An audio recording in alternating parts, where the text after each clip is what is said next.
Justin, di sa neto makibalita, makialam, matuto at magdesisyon. Tama magdesisyon ang tama, Skip the scroll and stream at TV36 News Stream. Kasama si Justin, di sa neto makibalita, makialam, matuto at magdesisyon na tama.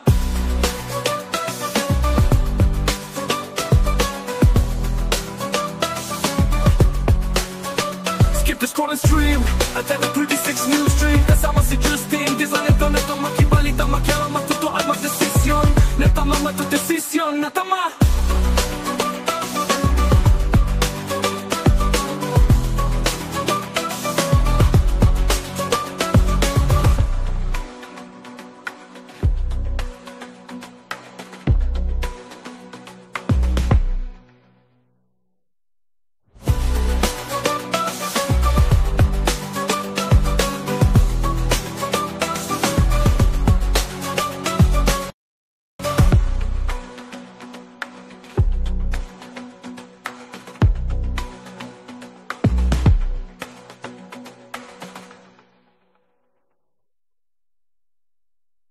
Balitang makatotoanan, balitang mapagkakatiwalaan, balitang may paggagamitan. Skip the scroll and stream at TV36 News Stream. Kasama si Justin, di sa neto makibalita, makialam, matuto at magdesisyon. Tama magdesisyon ang tama, Skip the scroll and stream at TV36 News Stream. Kasama si Justin, di sa neto makibalita, makialam, matuto at magdesisyon na tama.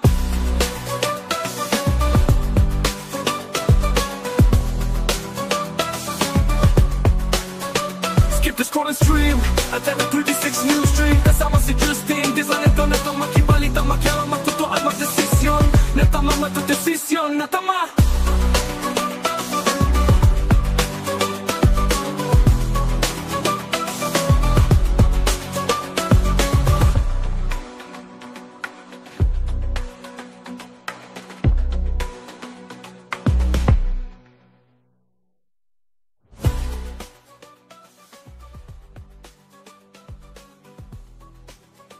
Yan, isang magandang araw ho ng Biyernes mga kabalen at welcome ho sa inyong paboritong programa tuwing alas 10 ng umaga. Ito po ang CLTV 36 News Stream.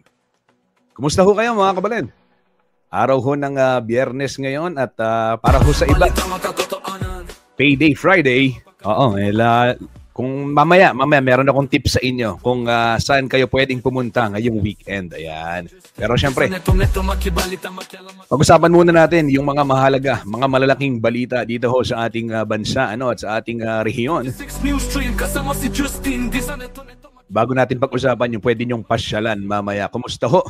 At ito mga kabalen, Justin Dizon po maghahatid sa inyo ng balita at impormasyong makatotohanan, balita at impormasyong mapagkakatiwalaan at balita at impormasyong may paggagamitan. Yan ho ang pangako ng CLTV 36 News and Current Affairs sa ating halos 2 million followers dito po sa Facebook. Opo, sabayan itong napapanood at CLTV 36 News and at CLTV 36 Official sa Facebook.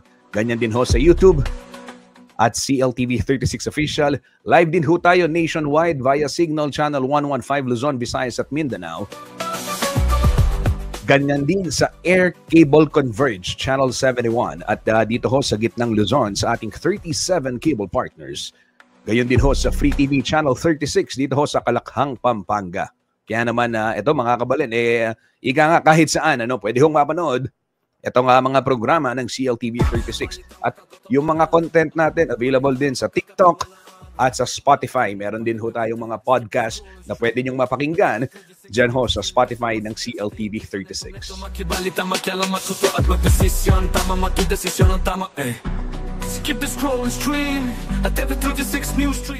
Silipin muna natin kondisyon ng trapiko sa iba't ibang bahagi ng North Luzon Expressway. Ito meron akong nakikitang heavy traffic dito sa may area ng May Kawayan. Ayan, teka lang, puntahan natin yung page ng NLEX para makibalita tayo diretso sa kanila. Ito mga kabalen, ang sitwasyon ngayon sa iba't ibang bahagi po ng North Luzon Expressway. Ngayon pong October 10, 10-10 pa lang ngayon, 10-10, 10:05 ng umaga.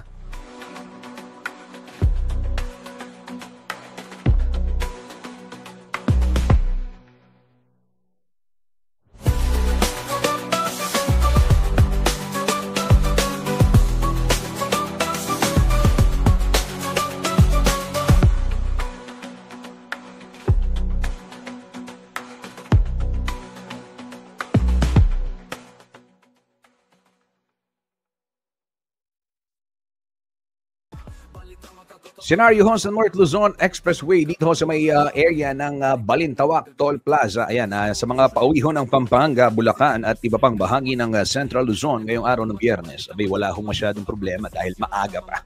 Ano? And maluwag ho yung sitwasyon dyan. Ganyan din para ho sa mga kababayan naman nating bumabiyahe patungong Metro Manila sa mga oras na ito. Kung nandyan ho kayo sa may area ng Balintawak Toll Plaza, abay, walang masyadong aberya.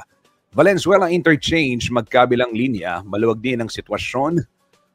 North and southbound, wala pong aberya dyan, light traffic.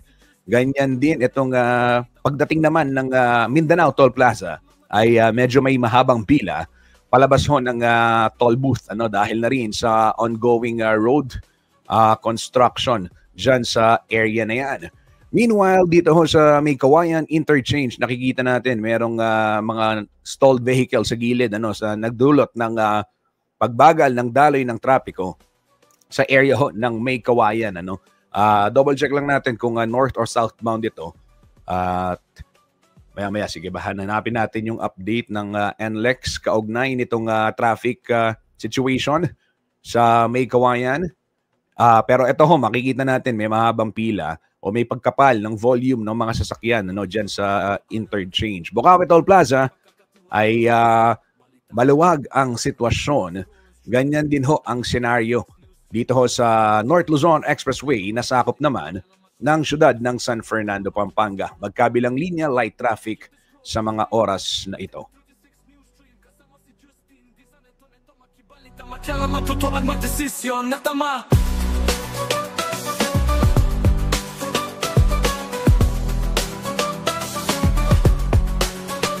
Skip the scroll and stream at the 36 news stream. Kasama si Justin, di sa neto makibalita, makialam, matuto at magdesisyon. Natama, matudesisyon, natama. Mula ho sa North Luzon Expressway, silipin naman natin sitwasyon ng trapiko sa ilang bahagi po ng lalawigan ng Bataan. Ngayon hong araw ng Biyernes, para ho sa mga babiyahe, ito ho yung aasahan ninyo sa mga kakalsadahan dito sa ating rehiyon, dito po sa Bataan partikular,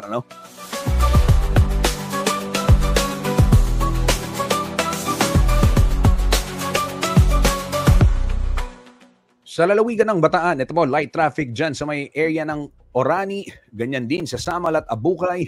Maluwag din ho ang sitwasyon sa may Balanga, 4 lanes, at dito sa may crossing sa may Alauli. Ganyan din sa may Rotonda o yung Rotary Balanga, light traffic din sa mga oras na ito. Paalala ho ng provincial government ng Bataan sumunod sa mga itinakdang speed limit dyan sa mga pangunahing lansangan. Tama, matudesisyon, tama Ay opo mga kabalen, 80 lamang sa mga pribadong sasakyan, 70 sa mga PUV. 60 ho yung mga motorsiklo habang yung mga naglalakihang truck at van ay 50 lamang. Huwag ho kayong lalagpas. Skip the scroll and stream at the 36 news stream. Kasama si Justin, di sa neto makibalita, makialam, matuto at magdesisyon. Natama, matudesisyon, natama. Mula naman ho sa lalawigan ng Bataan, ito silipin natin dito sa may syudad ng San Fernando, Pampanga ngayong araw ng Biyernes. Ayan, kahapon mga kabalen, nakausap natin si Louie Clemente para lang sa mga hindi nakatutok dito sa ating programa kahapon. Kung matatandaan ho ninyo, naglagay nitong mga barrier. Oo, yung mga plastic barrier dyan sa kahabaan ng Jose Abad Santos Avenue. Particular na dyan, malapit sa may CLTV office, dyan sa may Laos Complex, paglagpas, may mga barrier dyan para pigilan yung mga nagka-counterflow. And that was on Tuesday. Tuesday ho yun, in-install. Pagdating ho ng araw ng Huwebes, kahapon ay madaling araw, binangga itong mga barrier ng isang kotse o ng isang sasakyan. Apparently, ayan ho kay Ginoong Louie Clemente, ang hepe ng City Public Order and Safety Coordinating Office ng siyudad ng San Fernando, Pampanga, abay tila lasing itong nakabangga at patapos tulungan ng mga bystanders na itayo yung kanyang sasakyan, abay humarurot daw at tumakas. So hit and run sa government property itong nangyari dyan sa may Jose Abad Santos Avenue. Sitwasyon ho ng trapiko dito sa may syudad. Partikular na ho, dito muna tayo sa pinakaitaas, 1 and 2. O yung 1, ito ho yung Del Rosario area. Del Rosario traffic light, ayan, light traffic sa mga oras, ayan, alam naman natin, matagal lang yung hintayan dyan, pero importante umaandar yung traffic light, at maayos yung traffic flow. Sumunod ho, di ba? Pag sinabing stop, stop. Pag sinabing orange, maghintay, huwag madaliin, ika nga. Pagdating ho naman dito sa may area ng sakop Maimpis kung saan ongoing yung road construction. Target ho nilang matapos this October. Okay, so follow up lang natin. But October yung sinasabi dahil ginagawa pa yung mga kanal sa magkabilang bahagi. Ongoing yung road construction. Light traffic ho dyan sa may area ng Sakop Maimpis. Dyan sa may Diosdado, Macapagal Regional Government Center. Medyo may bahabang medyo may volume ng konti pero hindi ganon kabigat. At diretso ho yung daloy ng trapiko. May bahagyang lamang dyan sa may Sakop portion, yung lalo na doon sa mga ginagawa nga part, pero yung gitna tuloy-tuloy ho yan. And sa San Isidro, ganyan din ang scenario. Light traffic, ganyan din. Pagdating ng Dolores sa St. Jude, Kapampangan, St. Jude, pagdating ko ng St. Jude, intersection, light traffic din. At ganyan din. But pagtawid ho ninyo ng intersection, kung you are headed south, dyan sa may Kabalenan, kung tawagin, Kempong Palengke. Lumang Palengke pala, lumang Bayong Palengke. O basta, Kabalenan, harapin, Baludanit na. Nung papunta ako po Ponduan, shout out ka rin kamag-anak ko Ponduan. Okay, Kenny pong JBL, Makabakle. Ayan, asahan ho ninyo, meron ng pagbigat ng daloy ng trapiko dyan. Moderate traffic ang sitwasyon sa oras na ito. Dyan ho sa bahagi na yan ng syudad ng San Fernando, Pampanga. Samantala, dito ho sa may area ng Santo Niño at dyan sa may Palawe, light traffic sa mga oras na ito. Ganyan din yung Jose Abad Santos Avenue na sakop ho ng syudad ng San Fernando, Pampanga.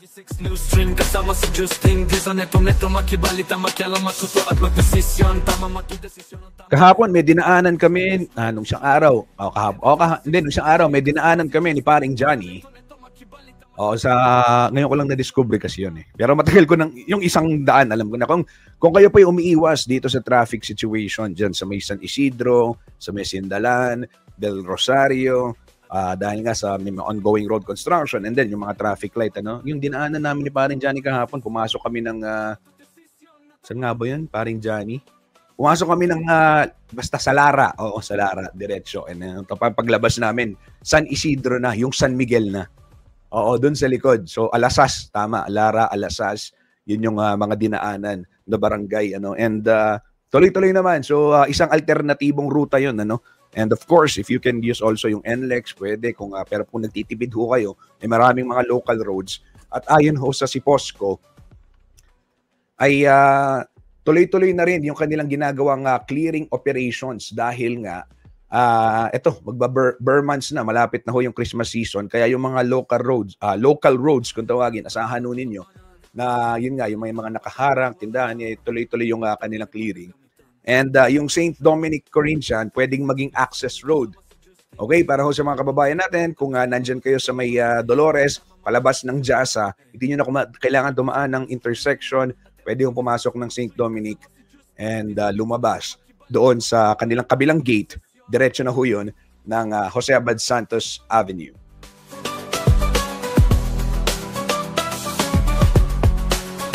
Skip the scroll and stream at the 36 News Stream. Kasama si Justin, di sa neto makibalita, makialam, matuto at magdesisyon. Natama matudesisyon, natama.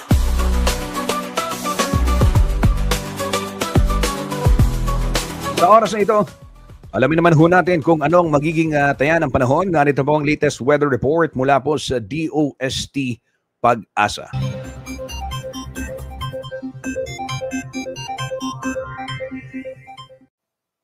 Magandang umaga, narito ang update ukol sa magiging lagay ng ating panahon. Kagabi ng 11:10, si Bagyong Kedan ay lumabas na ng ating area of responsibility.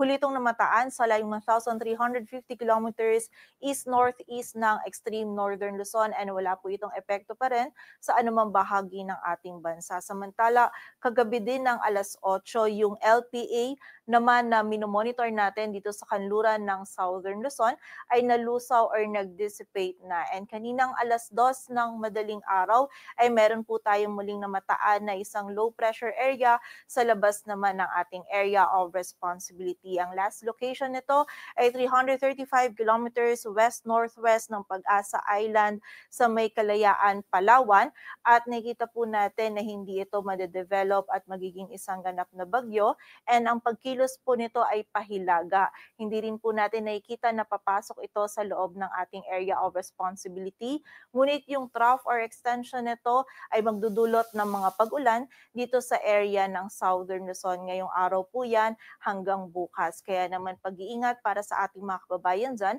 sa posibilidad ng mga pagbaha at pagguho ng lupa. Samantala, ang southwesterly wind flow naman ay nakaapekto pa rin dito sa Visayas at Mindanao at magdadala pa rin po ito ng mga kalat-kalat na pag-ulan, pagkidlat at pagkulog most likely for the next 2 days. Kaya expect po natin at most hanggang bukas po, or most likely hanggang bukas, yung malaking area pa rin ng Southern Luzon, Visayas at Mindanao ay makakaranas pa rin po ng mataas na tsansa ng mga pag-ulan, pagkilat at pagkulog dulot netong trough ng low pressure area and also ng southwesterly wind flow. Kaya muli po, doble ingat pa rin para sa ating mga kababayan sa posibilidad ng mga pagbaha at pagguho ng lupa.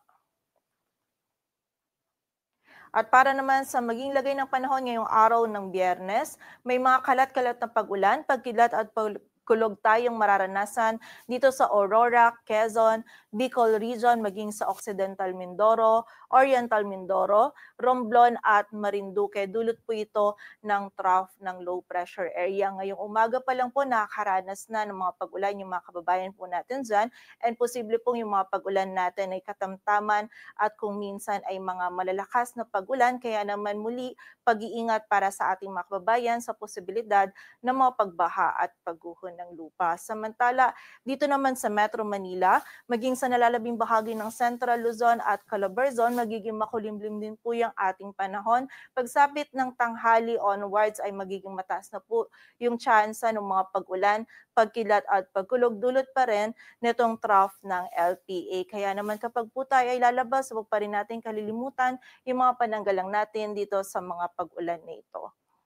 Samantala, sa nalalabing bahagi ng Luzon, magiging bahagyang maulap hanggang sa maulap po yung ating kalangitan.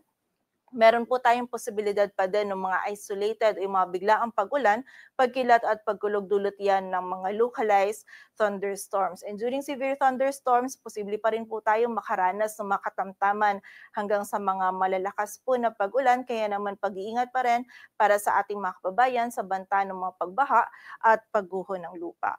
Agwat ng temperatura dito sa Metro Manila ay mula 24 to 31 degrees Celsius. Samantala, dito naman sa bahagi ng Palawan, sa buong bahagi ng Visayas at Mindanao, magiging maulap pa rin po yung ating kalangitan. Makakaranas pa rin tayo ng mga kalat-kalat na pag-ulan, pagkilat at pagkulog, dulot po yan ng southwesterly wind flow. Posible pa rin yung katamtaman at kung minsan ay mga malalakas na pag-ulan, lalong-lalo na po dito sa area ng Palawan at Western Visayas. Kaya naman muli, maging alerto pa rin po para sa ating mga kababayan sa banta ng mga pagbaha at pagguho ng lupa. Agwat ng temperatura sa Cebu ay mula 25 to 30 degrees Celsius at sa Davao naman ay 25 to 32 degrees Celsius. Para naman sa lagay ng dagat baybayin ng ating bansa, wala po tayong nakataas na gale warning, kaya malaya makapalaot yung mga kababayan nating mga isda, pati na rin yung may mga maliliit na sasakyang pandagat.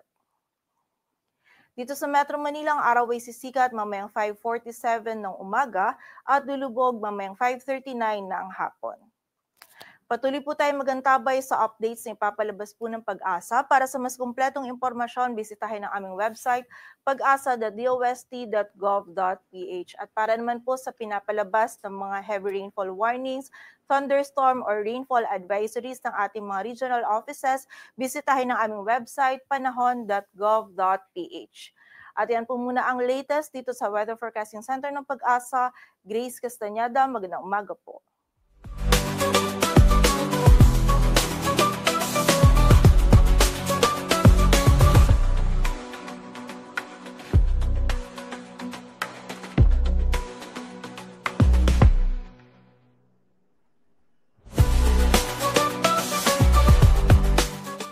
Maraming salamat, Grace Castaneda ng DOST Pag-asa para sa ulat panahon. Ngayon ho mga kabalen, balitang may paggagamitan pa rin. Foreign exchange rate muna tayo. Nagsara pong palitan ng piso kontra dolyar nitong Huwebes. 58 pesos 23 centavos. Yan ho'y mula sa datos ng Bangko Sentral ng Pilipinas. Balitang may paggagamitan. Skip the scroll and stream. Samantala, para naman sa Japanese yen, 38 centavos yung pound, 77 pesos 90 centavos, Hong Kong dollar 7 pesos 46 centavos, Saudi riyal is 15 pesos 48 centavos, dirham ay 15 pesos 81 centavos, euro ay 67 pesos 56 centavos, Skip the scroll and stream. At 36 news stream. yung won, 04 centavos at Chinese yuan, 8 pesos 15 centavos.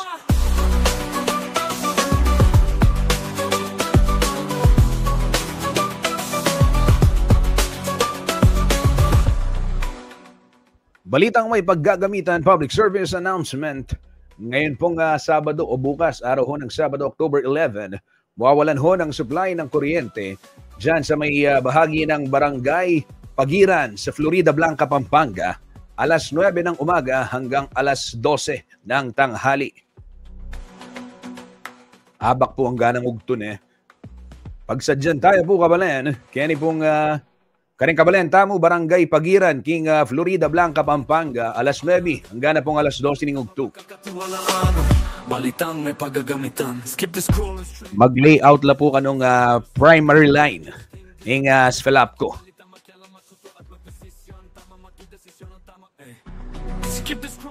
Ini po ongoing din. Power interruption ngayon sa may bahagi ng Imperial Royal Residences sa may syudad ho ng San Fernando, tatagal hanggang 12:30 ng hapon o 12:30 p.m. ngayon pong araw ng Biyernes. Skip the scroll and stream. At 36 news stream. Kasama si Justin. Dito, tuloy-tuloy tayo sa public service announcement. Para ho sa mga taga-Angeles City, partikular na dyan sa may bagong silang Northville 15 Resettlement Barangay Kutud. Mamaya hong alas 10 ng gabi hanggang bukas alas 4 ng umaga, araw ng Sabado, wala hong supply ng tubig dahil sa isasagawang flushing activity ng Prime Water.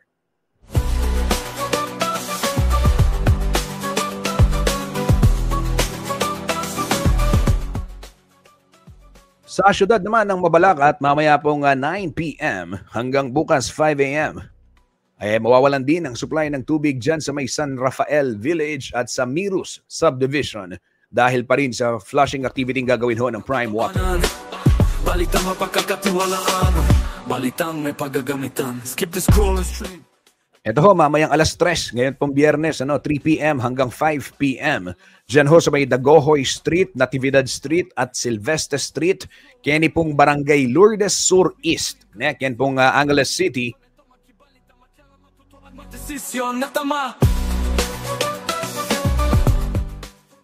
Alam mo naman po danum, alas 3 ning gatpanapon hanggang alas 5, ning gatpanapon ngayon pong Biyernes, Dagohoy, Natividad, Silvestre Street, Barangay Lourdes Sur East, Angeles City, affected ho dahil sa flushing activity ng Prime Water.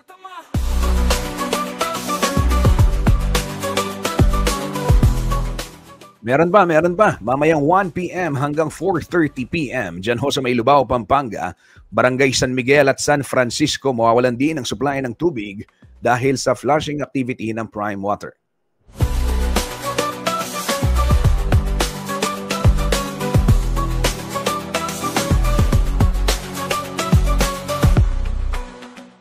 Yan ho ang mga latest public service announcements sa aking pagbabalik. Hihahatid ko sa inyo ang detalye ng mga balitang dapat ninyong malaman. Headlines ngayong araw ng Biyernes. Huwag ho kayong aalis at magbabalik po ang CLTV 36 News Stream. Balitang mapagkakatiwalaan. Balitang may paggagamitan. Skip the scroll and stream. At 36 News Stream. Kasama si Justin. Di sa neto makibalita, makialam, matuto at magdesisyon. Tama, magdesisyon ang tama. Skip the scroll and stream. At 36 News Stream. Kasama si Justin. Di sa neto makibalita, makialam, matuto at magdesisyon na tama.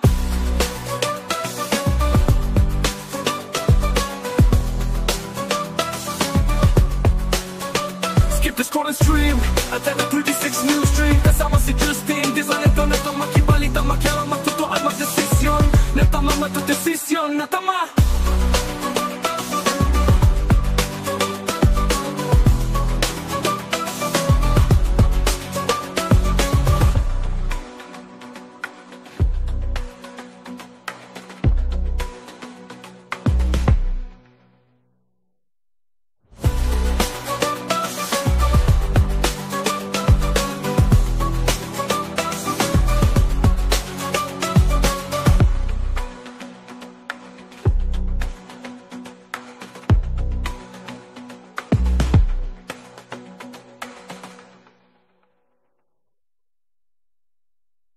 Balitang makatotoanan, balitang mapagkakatiwalaan, balitang may paggagamitan. Skip the scroll and stream at every 36 News Stream. Kasama si Justin, di sa neto makibalita, makialam, matuto at magdesisyon. Tama magdesisyon ang tama Skip the scroll and stream at every 36 News Stream. Kasama si Justin, di sa neto makibalita, makialam, matuto at magdesisyon na tama.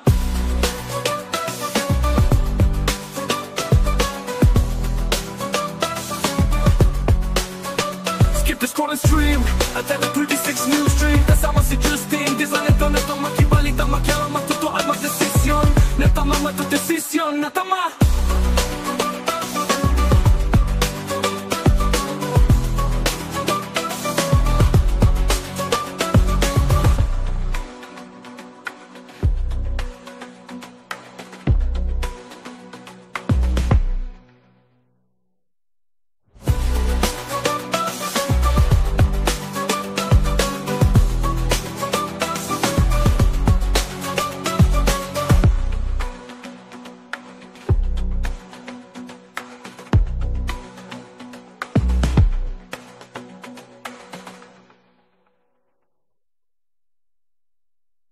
Balitang makatotoanan, balitang mapagkakatiwalaan, balitang may paggagamitan. Skip the scroll and stream at every 36 News Stream. Kasama si Justin, di sa neto makibalita, makialam, matuto at magdesisyon. Tama magdesisyon ang tama Skip the scroll and stream at every 36 News Stream. Kasama si Justin, di sa neto makibalita, makialam, matuto at magdesisyon na tama.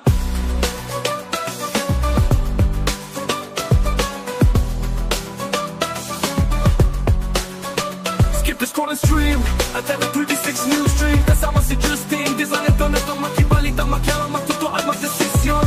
Natama matudesisyon, natama.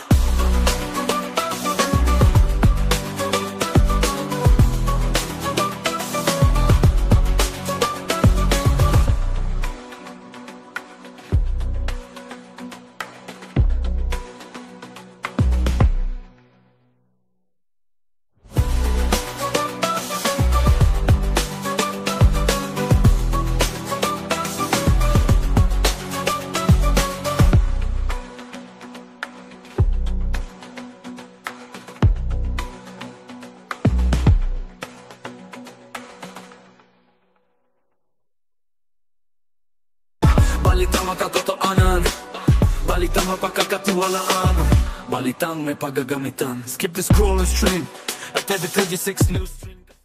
Nagbabalik po ang CLTV 36 News Stream at Kabalen, gaya ng nabanggit ko, live din ho tayo napapanood via Signal Channel 115 Luzon, Visayas at Mindanao, Air Cable Converge Channel 71 dito po sa Central Luzon sa ating 37 cable partners at sa Free TV Channel 36 dito po sa Kalakhang, Pampanga. Narito na po ang mga headlines ngayong araw ng Biyernes, October 10, 2025. Skip the scroll and stream at every 36 News Stream. Kasama si Justin, di sa neto makibalita, makialam, matuto at magdesisyon. Natama matudesisyon, natama.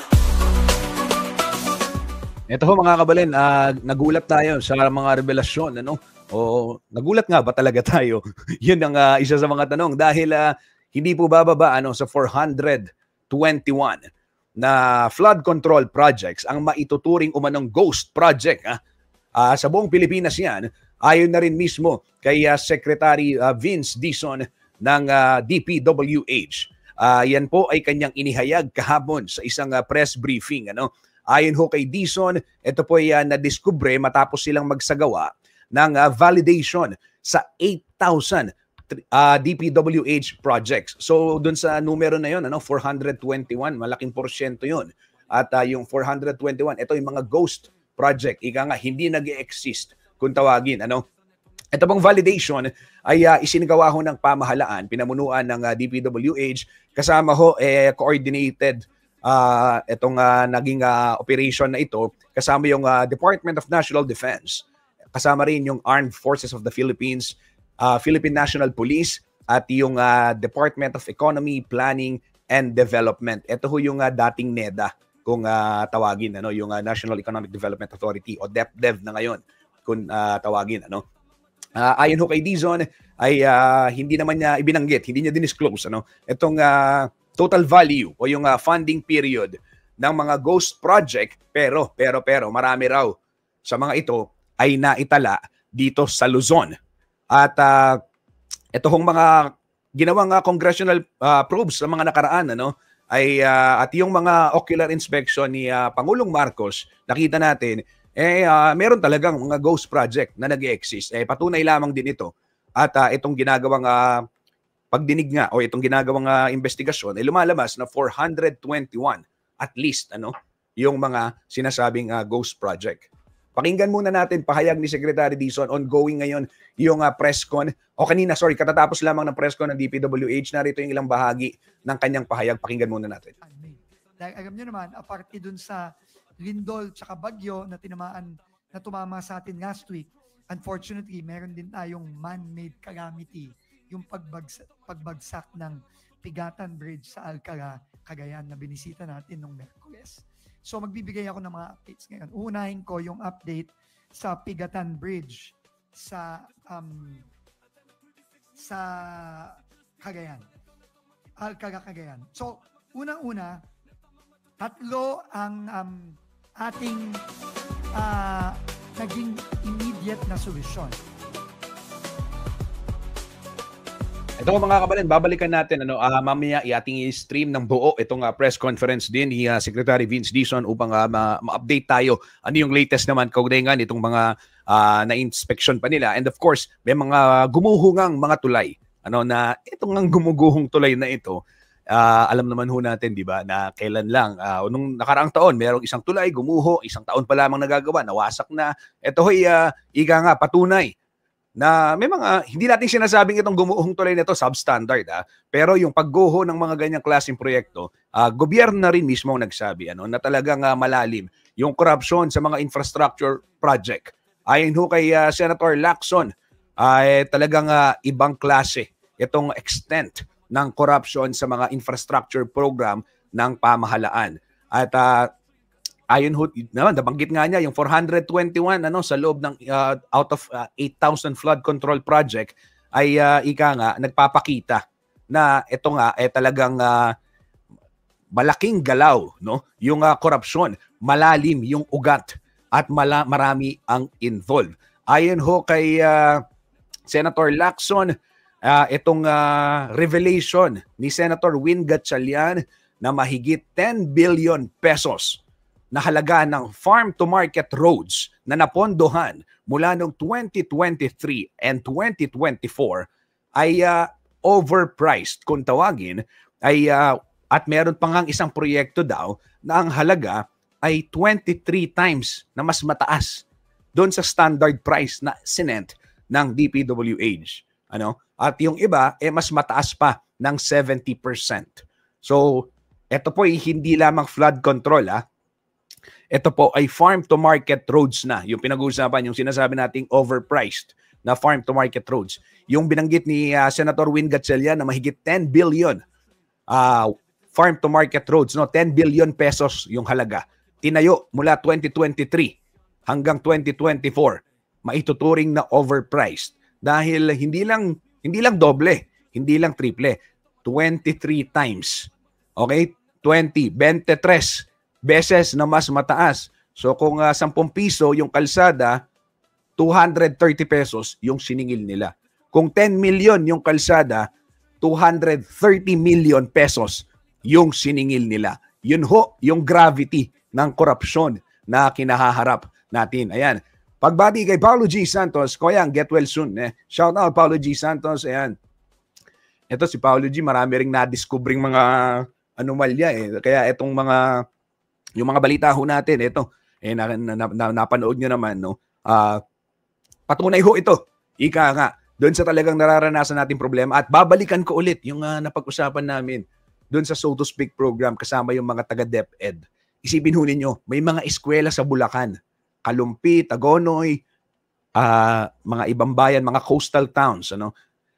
Lubog pa rin sa baha sa mga oras na ito. Kahit na walang bagyo, may sikat ng araw, at doon ho ibinuhos yung bilyones na halaga ng flood control projects. Kung umaandar lang yung flood control, abay, siguro naman, di ba, Kuyang Paolo G, hindi po ika nga babaha sa kanila. So ito mga kabalen, asahan ho ninyo na sa kabila nitong Christmas season, alam naman natin kaliwat kanan na yung mga kasiyahan na okasyon dahil na bare months na. Asahan ho ninyo, patuloy pa rin naman nating ibabalita itong mga ganitong usapin. Dahil mahalaga ito, hindi natin to dapat makalimutan, itong mga ganitong korupsyon, itong mga ganitong issue. Dahil pagdating ho ng araw ng halalan, sana bit-bit natin yung mga panawagan, yung mga naging sentimiento natin ng mga nakaraang araw, nitong mga nakaraang buwan at ongoing pa, ay sana masustain at mag-reflect. Dahil doon ho tayo nakikibahagi doon sa pagboto. At hindi tayo makakaboto, reminder lang, so alamin natin kailan ba yung registration, kung ano ba, yung mga hindi pa narehistrado, alamin ho, dapat magpa-register na rin. At maglalabas din ho ang CLTV 36 ng update regarding voters registration at kung ano pa. Para at least, alam ho natin, guided tayo, bit-bit natin ito. At sa pagdesisyon natin, pagdating ng 2028, ika nga, alam natin yung ating gagawin. No? So ito, pagbati muna sa aking matalik na kaibigan, Kuya Joel Stephen Manalo ng Barangay Santo Domingo, Minalin, Pampanga. Kuya Joel, kumusta na? Kumusta? Mayap naman ay ni. Sasanting kong lalaki, bala mo ika. O, di ba? Yan. Si Kuya Joel, araw-araw hong nanonood. Maraming salamat kay Joel Stephen Manalo at sa iba pa nating mga followers na laging nakatutok dito sa ating programa. Thank you. Natama mo ito desisyon, natama. Ito ho mga kabalen, sa iba namang balita. Puntahan natin, Ito ho, kaugnay naman itong mga kaliwat kanang bomb threat na ating nararanasan dito ho sa ating lalawigan matapos pong sunod-sunod na bomb threat sa ilang paaralan sa Pampanga. Ditong mga nakaraang araw ay nagpatupad na ho ng safety measure, mas mahigpit na seguridad sa mga entry point ang ilang educational institutions dito po sa ating lalawigan. Batay ho sa ulat ng The Angelite, ang official publication ng Whole Angel University, ay nagsasagawa na ng bag inspection ang mga security guards sa entrance ng universidad simula po nitong Huwebes, October 9. Ganito rin ang safety measure na ipinatutupad sa City College of Angeles matapos hong makatanggap ng banta ng pambobomba nito pong Miyerkules, October 8. Ini-inspection din ang mga sasakyan na pumapasok sa loob ng campus at nagpatupad na rin ho naman ng no ID, no entry policy. Ito pong UP Diliman Extension Program sa Pampanga at Olongapo City. Epektibo ito sa lahat ng empleyado at mga estudyante ng mga nasabing universidad. Itong UP Clark at UP Olongapo. Samantala, rin naman pong kinundina ni 1st District Representative Carmelo Pogi Lasatin Jr. ang series of bomb threats sa mga paaralan. Nanawagan din ho siya sa publiko na itigil yung pagpapakalat din ng maling impormasyon dahil hindi ito nakabubuti sa kapakanan ng mga mag-aaral. At bukas daw ang opisina ng 1st District Representative ng Pampanga para makipagtulungan sa mga ahensya na nag-iimbestiga sa mga nasabing insidente. Balitang makatotohanan, balitang mapagkakatiwalaan, balitang may paggagamitan. Skip the scroll and stream at every 36 news stream kasama si Justin Dizon. Neto makibalitang makialam. Ito ho mga kabalen, sana may mahuli. let this be a challenge to everyone in the authorities na dapat may mahuli, di ba? Hindi well, sabi nga while we of course we are thankful at sinasaluduhan natin props dun sa mabilis na response ng PNP. Ay maganda may mahuli. Ay sentimiento rin ito, hindi lang ako bilang isang citizen na nandyan sa paligid ng marami nating kababayan para matuto kung sino man yung may pakana dito hong mga bomb threat na ito, no? At may mga nagko-comment, mga netizens, sabi, trace ninyo yung IP address, hanapin natin. Dapat mahanap, dapat matuto. So, yan ho yung sentimiento. Kasi marami ho siyang, marami siyang impact. No? May mga estudyante, halimbawa dito na lang sa gagawin nga pag-check ng bag. Isipin ho ninyo gano'ng karami ang estudyante sa isang pasilidad, sa isang pamantasan. Gano'ng karami ang mga security guards. Di ba? While we do not oppose this, di ba? Isang magandang hakbang na security measure. Pero yung proseso ng pag-check, tatagal ho yan. Yung oras na ini-spend sana ng bata, ng estudyante sa pag-aaral, ang pupunta dito sa ganito, na hindi naman din nila kasalanan, hindi nila ginusto at hindi rin gusto ng paaralan, pero kailangang ipatupad. Di ba? So yan ho yung bigger picture niyan eh. Hindi lang yung suspended ngayon, uwi kayo tapos, hindi. No? Mas malaki ho yung bigger picture at may impact talaga. Actually, doon sa mga nakausap ng ating kasamang si Acel Fernando, ay si Ashley Punzala, no? Yung mga students na imbis na mag-aaral sila, isipin nila yung lessons nila, nasa-stress daw sila. Sino ba namang hindi masa-stress? Di ba? Sasabihin merong ganito sa inyong pamantasan, sa inyong klase. Di ba? So, yun ho yung kanilang kinahaharap ngayon. At ito ho yung sitwasyon. Totoong sitwasyon. Di ba? So, ayun ho, panawagan ng marami, dapat may mahuli upang sa ganun matuto at matigil na. Kasi hanggang kailan, parang cat and mouse din yung nangyayari sa ganitong senaryo na may magbabomb threat, habol, may magbabomb threat, habol. Baka rin ho mapagod at maubusan din. Siyempre yung ating kapulisan, di ba? Kung kaliwat kanan yan. So dapat talaga yung pagpapanagot dun sa mga salarin, yan ho ang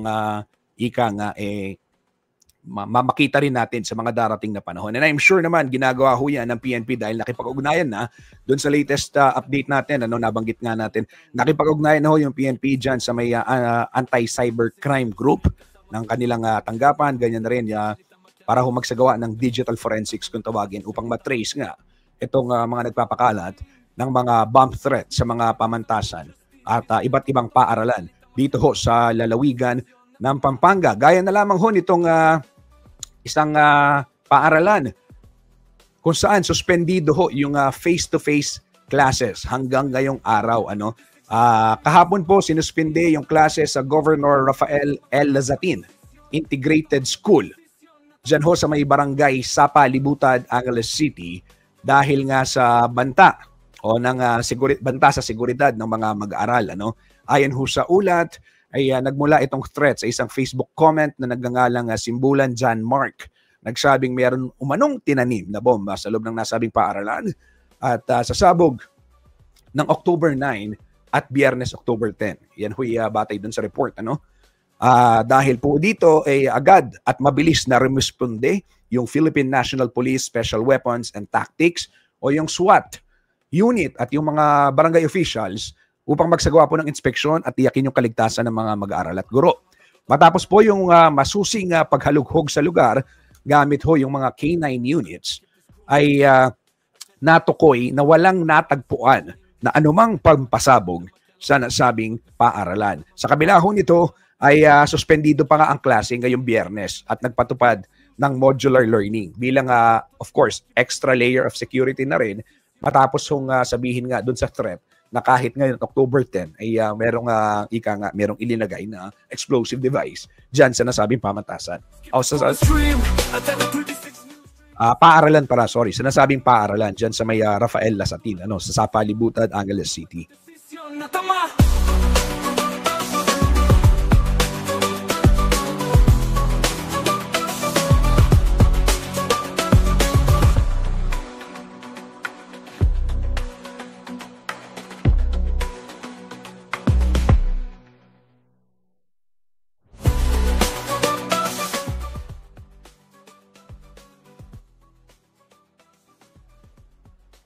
Samantala sa ibahong balita, ito mga kabalen ay sinimulan ng Pampanga Contingent Team ang pamamahagi po ng tulong sa mga pamilyang lubhang naapektuhan dito hong magnitude 6.9 na lindol.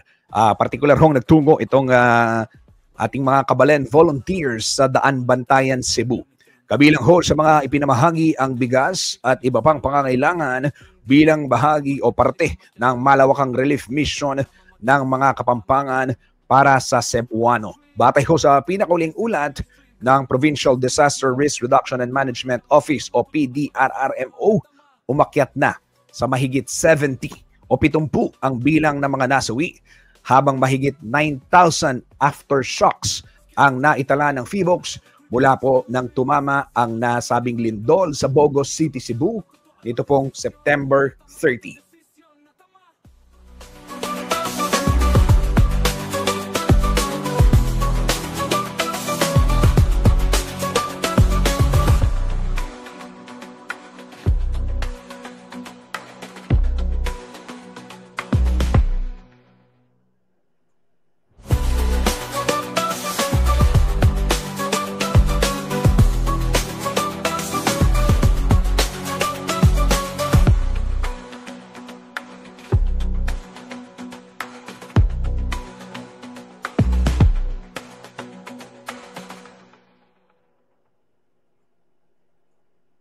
Balitang makatotohanan, balitang mapagkakatiwalaan, balitang may paggagamitan. Skip the scroll and stream at every 36 news stream. Kasama si Justin Dizon, neto makibalita, makialam, matuto at magdesisyon. Tama makidesisyon ang tama.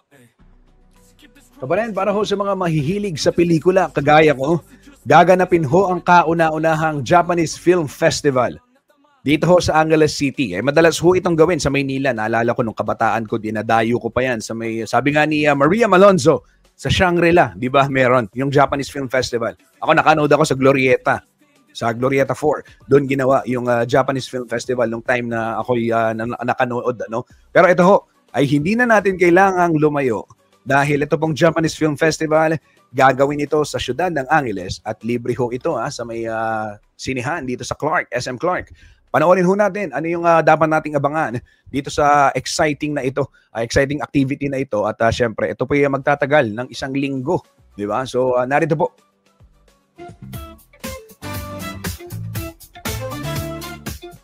Ikinagagalak ng Japan Foundation Manila na muling ipalabas sa big screen ang Japanese Film Festival o GFF sa Pilipinas. Ngayong taon, kabilang sa mga tampok na venue sa festival ang SM City Clark sa Pampanga, kung saan inaanyayahan ang mga Kapampangan at mga kalapit na lugar na makisama sa higit 1 linggong film showcase. Handog ng GFF 2025 ang lineup ng iba't ibang genre mula romance, comedy, hanggang blockbuster hits. Bubuksan ng festival sa pamamagitan ng 4K remaster ng Love Letter ni Shun Gey, isang timeless classic na mga mahilig sa hugot. Tampok din ang mga obra tulad ng Seven Samurai, Ghosts in the Shell, Spirit Away, A Samurai in Time, Cell at Work, live action, 18x2 Beyond Youthful Days, Mobile Suit Gundam Seed Freedom, at marami pang iba. And the most exciting part, lahat ng ito mapapanood ng libre. Matapos ang red carpet opening sa Shangri-La Plaza noong September 8, nasa Pampanga na ngayon ng JFF. Susunod itong mapapanood sa UFI Film Institute at magtatapos sa SM City, Manila.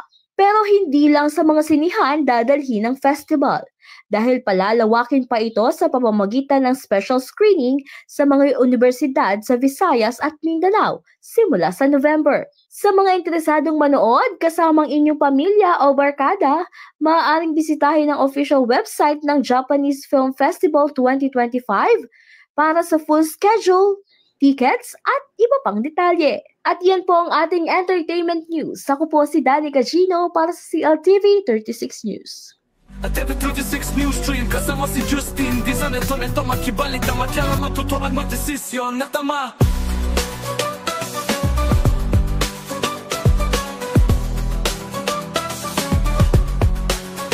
Skip the scroll and stream at every 36 news stream. Kasama si Justin Dizon, ito na itong makibalitang makyara, matutuan magdesisyon na tama matudesisyon na tama. Ayan mga kabalan, exciting yan. October 17. At yan ho ay syempre hatid sa atin ng Japan Embassy. Ano? At itong of course mga organizers and partnership ho. Maraming salamat syempre sa pag-anyaya din sa CLTV 36 na makibahagi dito sa makabulong aktibidad na ito. Itong masayang film showing. Samantala sa ibang balita, ito batiin muna natin bago tayo magpaalam ng isang of course congratulations po kay Dr. Michelle Aguilar-Ong, ang dati ho siyang presidente. Oo, kilala naman natin si Ma'am Mitch, nakakasama din natin. Madalas nating maging bisita sa ating mga programa. Itinalaga ho siya bilang isa sa mga bagong commissioner ng Commission on Higher Education o CHED. Si Ma'am Mitch Ong ang dating presidente ng Mabalacat City College. Kinilala po ng CHED Regional Office 3 si Ong bilang isang dynamic leader na kilala sa kanyang advokasya para sa institutional empowerment, research-based learning, at academic innovation. Umaasa po ang ahensya na lalo niyang mapapalakas ang layunin ng CHED na isulong ang kahusayan at pagbabago sa higher education landscape ng bansa. Muli, pagbati po kay Ma'am Mitch Ong para ho sa bagong appointment na ito. At alam natin, of course, good luck. Alam namin, Ma'am Mitch, marami kang dapat ayusin. Marami pa tayong dapat ayusin. At katuwang ho ninyo ang CLTV 36, of course, sa mga programa para sa pagsusulong ng dekalidad na edukasyon para sa kabataang Pilipino. Ayan. At again, congratulations po, Ma'am Mitch Ong. Kabalen, ayan, bago ako magpaalam, para ho sa mga naghahanap ng mapapasyalan, okay, mamayang hapon, kung kayo po ay naghahanap ng food trip, o di kaya naman ng mga mabibili na. Siguro naman napanood nyo na yung live namin kahapon ni Kuyang Jody kung saan nakitikim ako ng masasarap na pagkain dun sa mga kinakain niya. Diyan ho sa may Laos Group Complex dahil ongoing ho ngayon itong community market, local loop, at kung ano-ano yung mabibili. Itutour ko kayo. Pakita natin yung mga larawan at ikukwento ko sa inyo para naman mamaya, yayain ninyo yung mga kaibigan ninyo, yung pamilya ninyo, at kahit papaano, ika nga sa kabila ho nitong mga kaliwat ka ng bad news na atin hong naririnig, issue ng korupsyon, mga bomb threat, etc.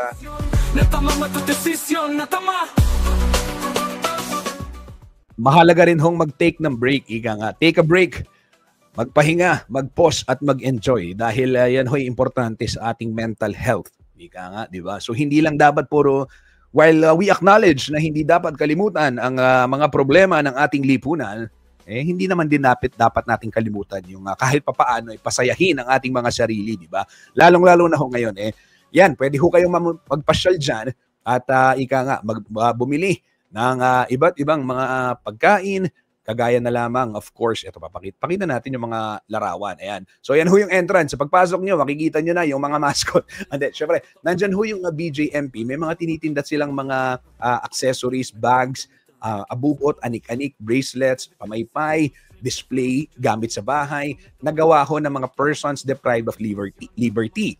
So, pag binili natin, syempre, kung nangahanap kayo ng pangregalo, ito, unique na makakatulong pa tayo, di ba, doon sa ating mga kababayan. And then of course, ayan, may mga para sa mahilig sa fashion, ayan, may mga nails, may mga ukay-ukay. So, pwedeng mag-shopping at syempre, hindi mawawala yung food trip, ika nga, So, dyan ho sa may community market ng Laos Group Complex, maraming pagkain, maraming mabibiling laruan, anik-anik. Yan, di ba? May pinaupong manok Hindi ko natikman kahapon, parang yun yung target ko today. Di ba? And then meron mga ukay, finds, mga t-shirt, vintage clothes, yung mga mahilig magkolekta ng mga vintage clothes. Ayan. Oo, meron din. Siyempre, eto. I can attest to this. Masarap ho yung champurado, lalo na yung dark choco. Maniwala kayo sa akin.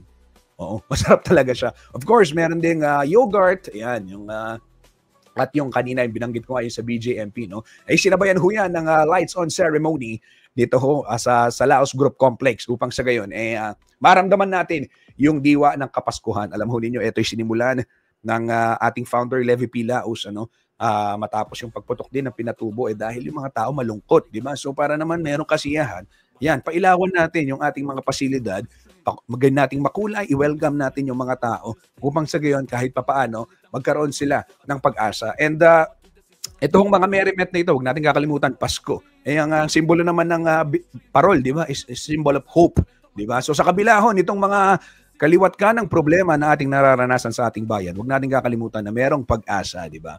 So yan ho mga kabalen, bago magpapaalam na ho si Kuya Justin, bago pa ako mapahaba, di ba? Maraming salamat sa lahat ng tumutok dito sa ating programa at ingat ho kayo, happy weekend. Kung meron lakad, paalala lamang, don't drink and drive. Yan ho, laging inuulit natin. Yung nakita ho ninyo, yung bumaliktad na sasakyan sa Jasa, ayon ho kay Ginong Louie Clemente ng Siposco, nakainom, Kaya naman ganun na lamang yung nangyari. So, wala hong magandang idudulot ang pagmamaneho ng lasing. Kaya naman, kung iinom ka, hindi ko naman sinasabing mag-inom ka, pero wag ka na mag-drive, mag-commute ka na lang. Mas madali pa ho yun. Muli, ito po si Justin Dizon nagsasabing ingat ho tayo lagi. Happy weekend and God bless everyone.